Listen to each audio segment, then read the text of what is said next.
so that we can bring you the right perspective. The simple common question across the political discourse as we are looking at the Lok Sabha election. So we'll try and saddle multiple issues here. But more importantly, is there a fight between nation first and region first? Or look at putting India first and national interests first, or regional challenges, regional dynamics coming into play? And is that the dynamic, or is that the conversation largely broadly between the incumbent and the challengers? So be it the NDA or the INDI alliance. Now, there are various layers, various issues that we can speak about, but is this the discourse that largely everybody's going to the voter with? Dr. Sudhanshu Trivedi, national spokesperson of the BJP, someone I have immense respect for, and after a long time, I've had the opportunity to sit and chat with him. Namaste, sir. Jain, thank you very much. Sanjay Jaji, again, somebody who is forever a congressman, but the Congress sometimes does not want him forever. So, in the unique position that he says, continuously staying steadfast with the ideology, original ideology of the Congress, even if the current dispensation is not so favorably disposed to him.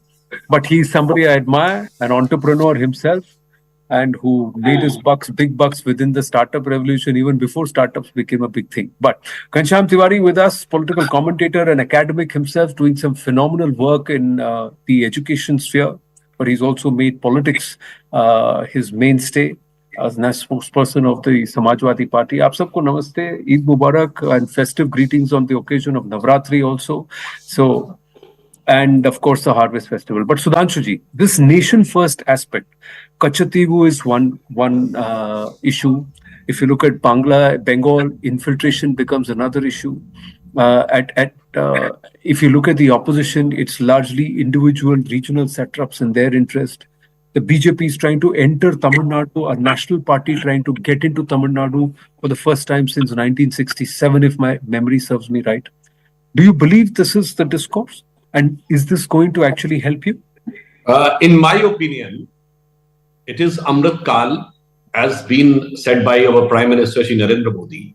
And the biggest challenge of this Amrit Kal, he has said there are 5 products. Number 1, we have to make this country a developed country and the number 1 economy by 2047. And second thing is to get everybody out of the clutches of the colonial period and have pride. Third is have pride in our legacy. So it is not the issue of nation first. It is the taking nation out of the clutches of the legacy of the colonial mindset, which is still going on even after 75 years. So there are 2 options. One, BJP, which is having a pure Indianness from its inception. We were founded after independence. From our inspiration, no foreign impact, and now coming up with confidence. On the other hand, those political parties, which were the Gotra of the Congress, descendants of the Congress family, which was founded during the British time, having a sizable impact of colonial legacy, and the other are the communist and left, which openly said that they are the outside ideology. So India, whether it will remain, is still under the shadow of the aligned ideologies or will shine with the indigenous ideology, which is all set, in my opinion. Somebody can say that you are talking overconfident. I think the time has come up for India, as Prime Minister has said. Yahi samay hai, sahi samay. India is all set to rise in the world, not to dominate, but to motivate. India's rise will usher a new era to the entire world, and the glimpses of which is being now visible in India, which will become more glaring after this third innings of our Prime Minister. Is that confidence, Sudhanshuji, or is it overconfidence? And is it healthy? If the NDA is 400 par, is it healthy for Bharat? Then does that not further strengthen this entire narrative of an electoral autocracy? Yes, I would like to say the Congress ruled the country for 30 years continuously, 2/3, 300 and 400 majority. Why? Because at the time, people was carrying over an impact or some mindset that this is the party which has brought us the freedom. Whether it was fact or that is a different thing, but there was established feeling in the masses that this is the party which provided the feeling. So at the time, Congress was symbolizing the 2 nationalistic sentiment. And after that, from 1967 onwards, as you have mentioned, Tamil Nadu, first time a major compromise was done by Congress in Tamil Nadu by Indira Gandhi with Karunanidhi in order to sideline Kamraj. And there they paved the way for this type of ideology which DMK represents. In the same manner, if you remember, in North, they lost government in several states, from Punjab to Bengal, SVD government formed. Then they joined hand with the leftists, because leftists were the first to support the Congress minority government of Indira Gandhi in 1969. From there, the deviation started, and gradually they were leaving their nationalist flank. Obviously, we were filling that gap, and the people of the country stands with nationalism. We can all see that the original Tukre gang is the BJP. Who has polarized India? The BJP has. Look at economically. Today you have the highest level of income inequality that we've seen in a long time. There's an income polarization to worsen the social polarization. And in terms of politics, look at the one data, can anybody refute it? That since 2014, Anand, 25 prominent leaders of the opposition have joined the BJP. 23 of them have had cases closed against them, or they are in court storage, and 2 are basically, flirting at the periphery. It basically tells you that in the BJP, you have a party that is very high on rhetoric, but absolutely pathetic on performance. Here is a party that is politically so corrupt today that it is willing to take anybody from anybody in the opposition politically in their assumption. So Ajit Pawar, Chakki piecing, natural corrupt party is an alliance partner. Praful Patel, accused of Air India shenanigans, has got the case closed against him by the CBI. Truth is, a nationalist party will never call the farmers separatists and Khalistanis and anti-nationals. A nationalist party will never allow a woman gang raped in Manipur to be actually not even getting the respect she deserves. For months, it was kept down. A nationalist party would, I would say, apologize to the women who are begging on the streets of Delhi when they accused a BJP MP of sexual harassment, and the Prime Minister did not even find a word to support them. And these are heroes of India, right? I mean, the women champions, Anand, you and I are both sports lovers. They are champions of India. And they were humiliated because it suited the BJP. A nationalist party would say that if Bilkis Banu was gang raped in 2002, we will hang our heads in shame if the rapists are released. And we did that on the 75th year of celebrating India's independence. If Sudhanshuji, who's a good man, if he believes that is called Azadi Ka Amrit Mahotsav, then I think all of us, we are all men on this program, we should all hang our heads in shame. So I believe, in a nutshell, when you look at electoral bonds, and I want to end with this, what did it tell you? That this party does not understand governance. It creates a law that the Supreme Court calls unconstitutional. And the electoral bond, in short, tells you what is wrong with India. Corruption, criminality, the death of institutions, and crony capitalism, where his party has made a few people so rich that they believe that to the others, to the poor, to the middle class and the others, हम उनको हिंदुत्व बेच देंगे, वो शायद उसी में खुश हो जाए. But I think the people of India are fighting back. In short, the 2024 election is a fight between the BJP and the people of India. And when I say India, it's not just the India Alliance, it's the entire people of India against an authoritarian and I think a sectarian regime. Right. Ghanshyamji, before I come to you, Sudhanshuji, respond. The colonial hangover is such, I can say, though people may feel a little bit awkward, but right now our fight in some ways is more tedious or ticklish than fighting the freedom struggle. Because of the freedom struggle was like we were in jail. And everybody knows that we are in jail and we have to get out of it. But here it is like a drug. Drug has been imprinted in your mind and a person has become drug addict and he is in hallucination that this drug which is creating, if it wants to come out, then the drug effect pulls him back. No, there is nothing good in India. Everything was bad. They are talking about divide and rule. So I would like to say, when you say there should be a conflict between the Tamil and Hindi, then it is diversity. When you divide between forward and backward. This is diversity. Dalit and Savarn, diversity. Your people say that the South India should be separate from North India because they give more taxes. This is diversity. And in Kashmir, the then president of the Congress party says that Kashmir should secede. This is diversity. When Mamata Banerjee said, "Hey, Bengal mein bahar ka aadmi kaise aa jayega?" This is diversity.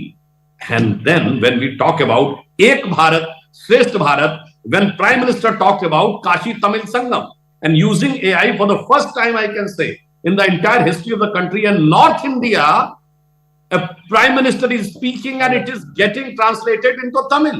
Never happened in North India, a Prime Minister would have been speaking and it is getting translated into Tamil. This is unity. And up the hang in shame, I would like to say, yes, of course, I agree that in Bilkis Bano case, after 14 years of imprisonment, they were released. Now, after court judgment, they are back. But when Imrana was there in Western UP, she was raped by her father-in-law. And then the Maulvi gave a fatwa. Now she became the wife of her father-in-law and mother of her husband. And he remained with Jalwai Jalal, Maulvi Mukarram. And everybody was standing, bowing in front of it because it was secular, peaceful, soothing Sangeet. On Manipur, I would like to say, they have talked so much about Manipur. Our government was working with full sensitivity and sincerity. They have brought no confidence motion against the central government for Manipur. But had they given any notice against the Manipur government? No. Because this is sheer politics that you have to create a Manipur just to use the Manipur at the national level and no serious thing to be done at Manipur level.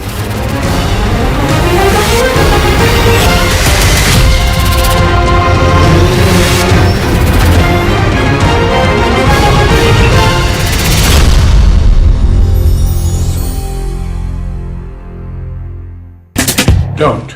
That was U.S. President Joe Biden's answer Friday when asked what his message to Iran was as Israel prepares for a possible attack.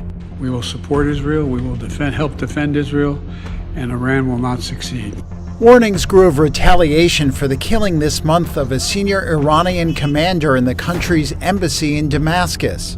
Israel did not claim responsibility for the airstrike. But Iran's supreme leader, Ayatollah Ali Khamenei, said Israel, quote, must be punished and shall be for an operation he said was equivalent to an attack on Iranian soil.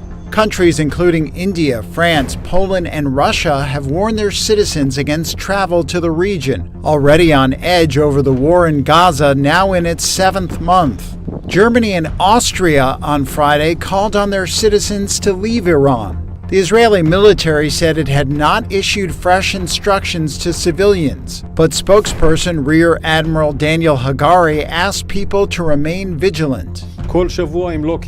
We are prepared and are on high alert, both defensively and offensively, and we will know how to both inform the public and deal with any threat. Meanwhile, on Friday, dozens of missiles were intercepted in the sky over the Israel-Lebanon border. The Israeli army said others had fallen in open areas and no injuries were reported. אמרתי שאנחנו בימים מאתגרים. אנחנו בעיצומה של המלחמה בעזה שנמשכת במלוא עוזה. במקביל אנחנו ממשיכים במאמצים שלא נפסקים כדי להחזיר את חטופינו. אבל אנחנו נערכים גם לתרחישים של אתגרים מזירות אחרות. ואנחנו קבענו עיקרון פשוט. מי שפוגע בנו, אנחנו פוגעים בו. אנחנו נערכים לענות על הצרכים הביטחוניים של מדינת ישראל, גם בהגנה וגם בהתקפה. ואני ועם ישראל סומכים עליכם. שיהיה לכולנו בהצלחה גדולה.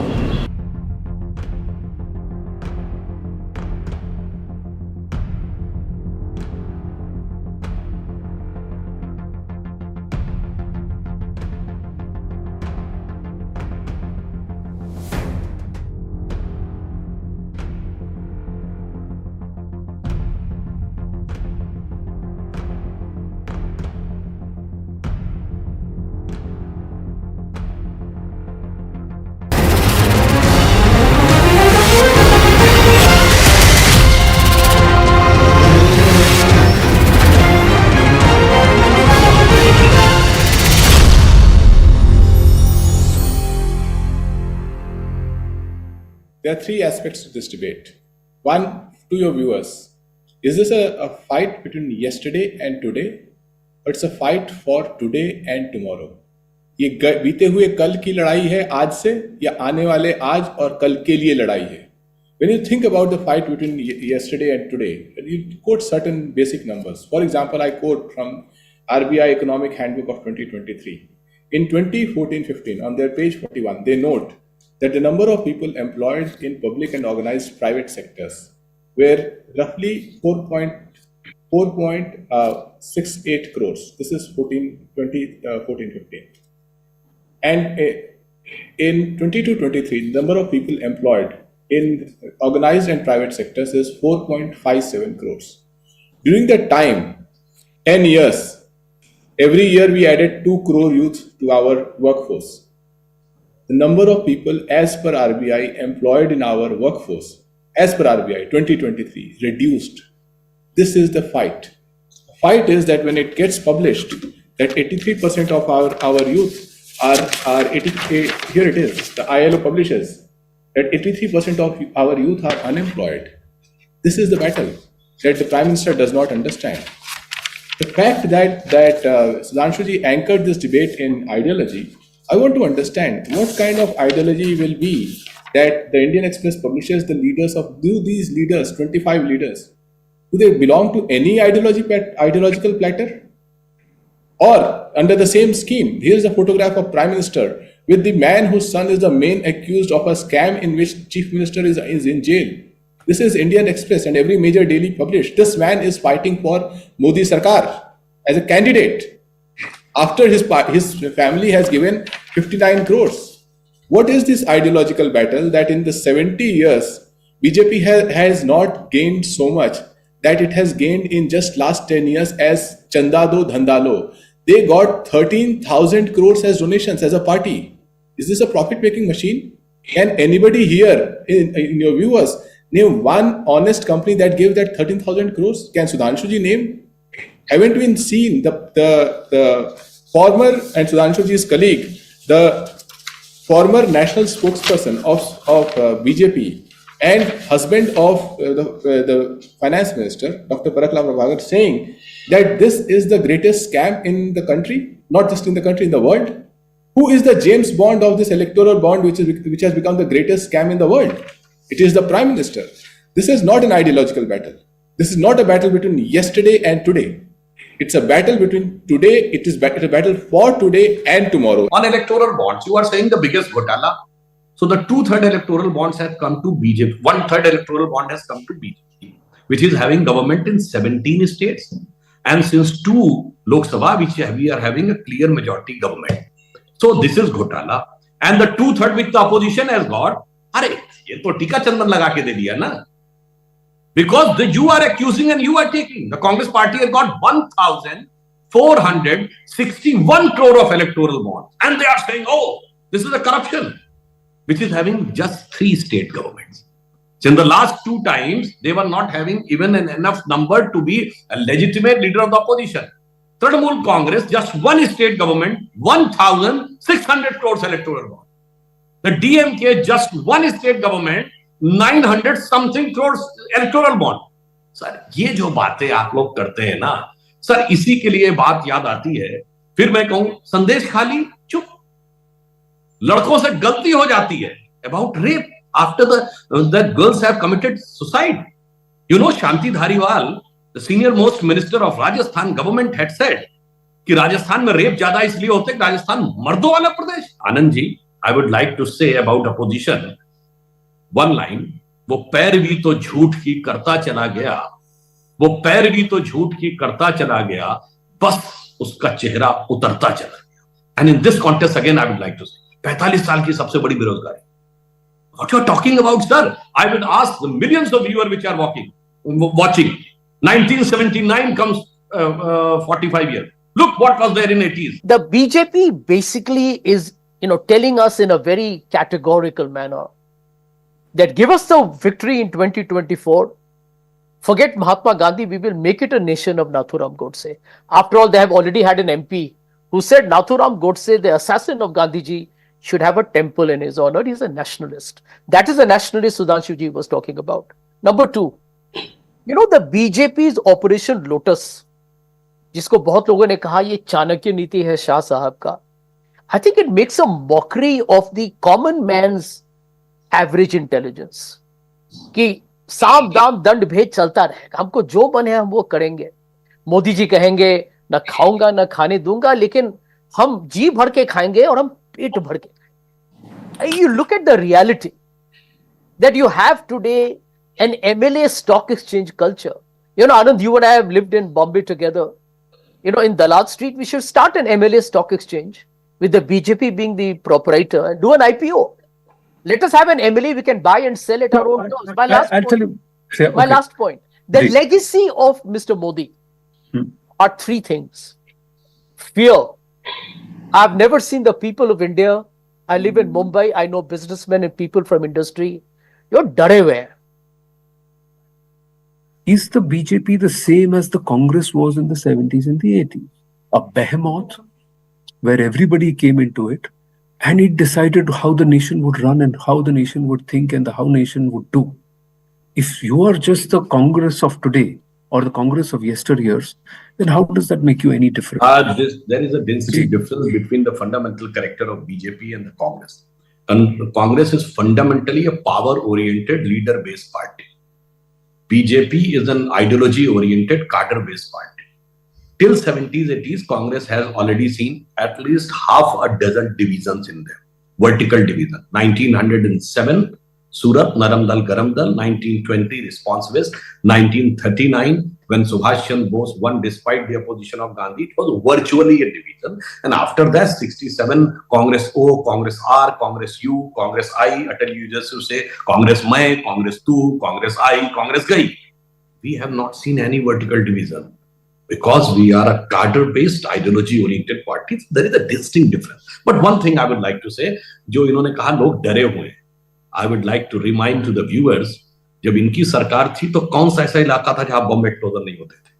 Chandigarh, Delhi, Jaipur, Nagpur, Chennai, Hyderabad, Guwahati, गया, लखनऊ, फैजाबाद, वाराणसी, कोयम्बटूर, सूरत, बड़ौदा, नासिक, चलती train में धमाका, चलती बस में धमाका, लिखा रहता था on the railway stations and on the parks, don't touch this thing, anything can be explosive. You remember it? Movie was there, the name was Wednesday, in which Nasiruddin Shah used to say कि जब कोई आदमी घर से निकलता है तो रोज उसकी वाइफ पूछती हर एक घंटे पे चाय पी ली कि नहीं, खाना खा लिया कि नहीं. वो कहता वो वाइफ ये नहीं जानना चाहती तूने चाय पिया खाना खाया, वो चाहती तू जिंदा है कि नहीं, कि लगता आदमी जंग पे निकल रहा है, जिंदा वापस आऊंगा नहीं. उसमें डर नहीं लगता था. Now everything has finished. Still इनको डर लगता है. और मैं बता रहा हूं डर किसको लग रहा है.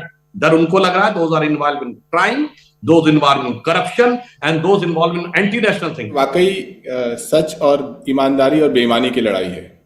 When the finance minister of India says on a stage to the media that everyone is welcome to in BJP, everyone, आप देश के गद्दार हो, you welcome in BJP. आपने भ्रष्टाचार किया हो, welcome in BJP. आपका ड्रग टेस्ट फेल हो गया हो, you give money, electoral bonds, welcome in BJP. आपकी कंपनी घाटे में हो, फिर भी you give money to BJP, you welcome in BJP. आप एक lobbyist हो, welcome in BJP. These are the people who have donated. I didn't say just electoral bonds.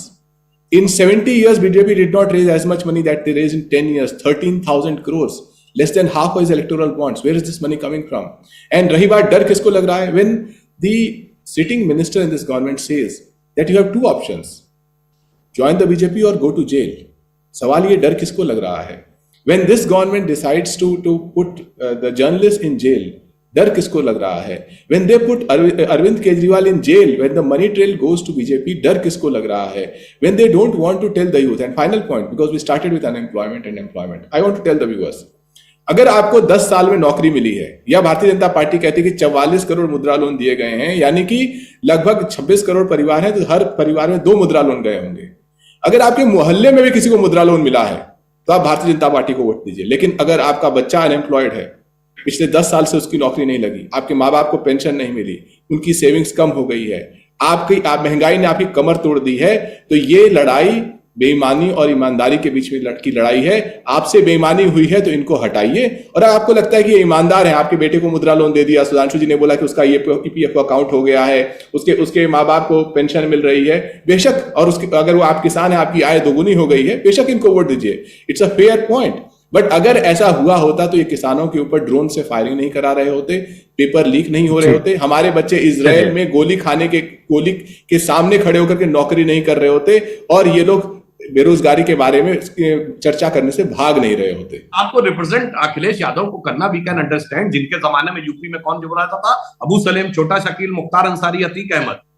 In your regime, businessman says, uses to say, I will not go beyond Delhi, I will not go in UP. Now mafia says, I will not go UP. Business is coming, flourishing.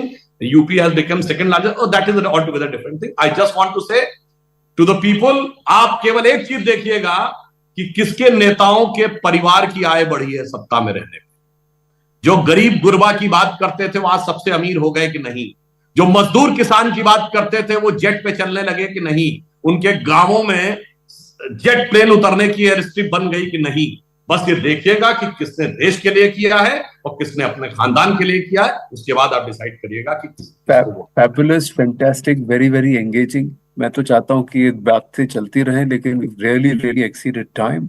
Thank you so much gentleman, और ये वार्ताएं चलती रहनी चाहिए। We should continue to ऐसे meet on occasions. अच्छा बनता है। Happy festive season and occasion to all our viewers and also to our fantastic lineup of guests. Thank you so much. आपका बहुत बहुत आभार। नमस्ते। Thank you, sir.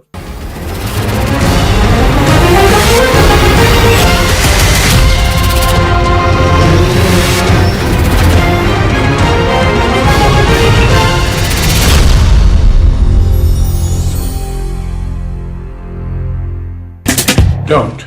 That was U.S. President Joe Biden's answer Friday when asked what his message to Iran was as Israel prepares for a possible attack. We will support Israel. We will help defend Israel, and Iran will not succeed.